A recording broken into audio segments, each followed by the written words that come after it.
Welcome to the unboxing. Hey, what's up guys? MKBHD here, and this is the one we've been waiting for. This is the one I told you to skip iPhone 8 for. This is the one that represents the future of Apple smartphones. This is iPhone 10. And while it doesn't say X anywhere on the front of the box, people are pretty much always going to call this one the X. I've just accepted that.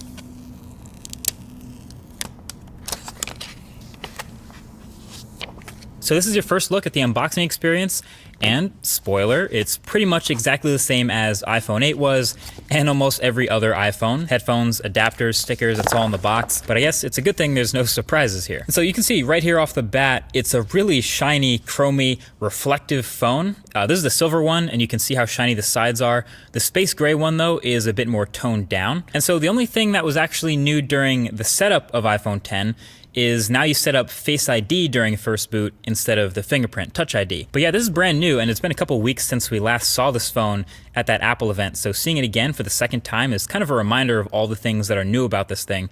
Obviously, the biggest difference is the display up front, the 5.8-inch OLED corner-to-corner screen that fits in a footprint smaller than the iPhone 8 Plus, which has a smaller screen. So naturally, pretty much all the focus is going to be on that, and the notch at the top, and how apps handle it, etc.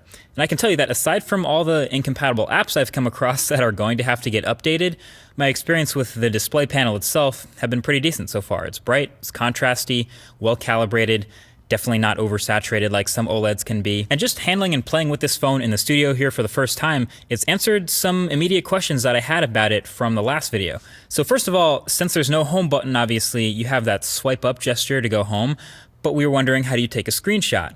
That is power and volume up. So that's the new screenshot combo for iPhone 10. And then since holding the power button now goes to Siri, how do you turn the phone off?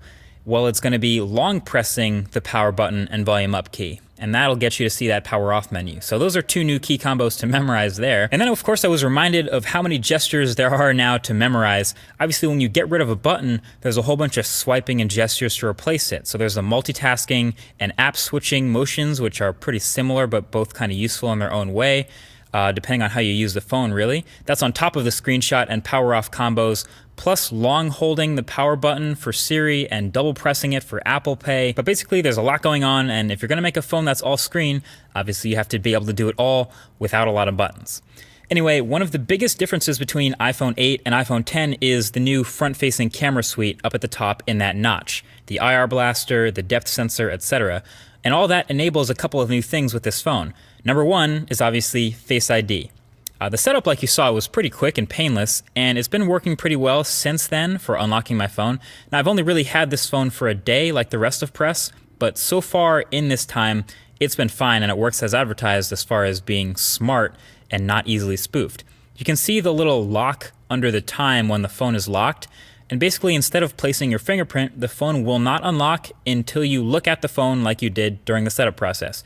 And then once you do, it's pretty quick to unlock. You can see the little thing open, and then you can swipe up to open your phone. And sure enough, it doesn't work with a picture of you. It doesn't work when you're looking away. It doesn't work when your eyes are closed.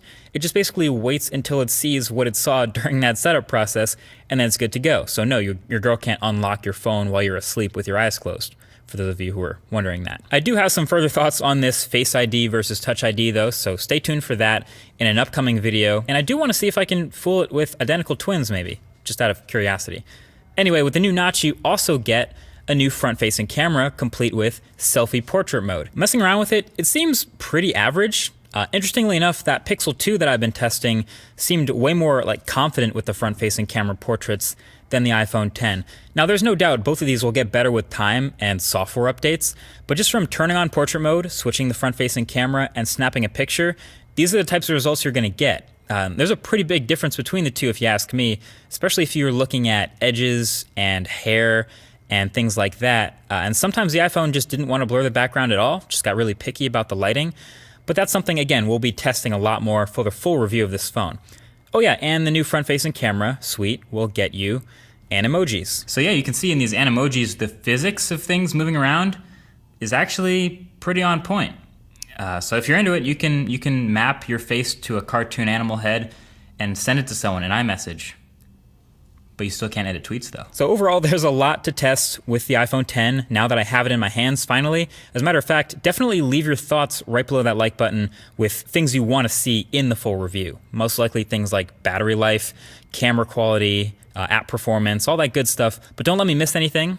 But until then, definitely get subscribed for the upcoming videos on the channel. Thanks for watching, and I'll talk to you guys in the next one. Peace.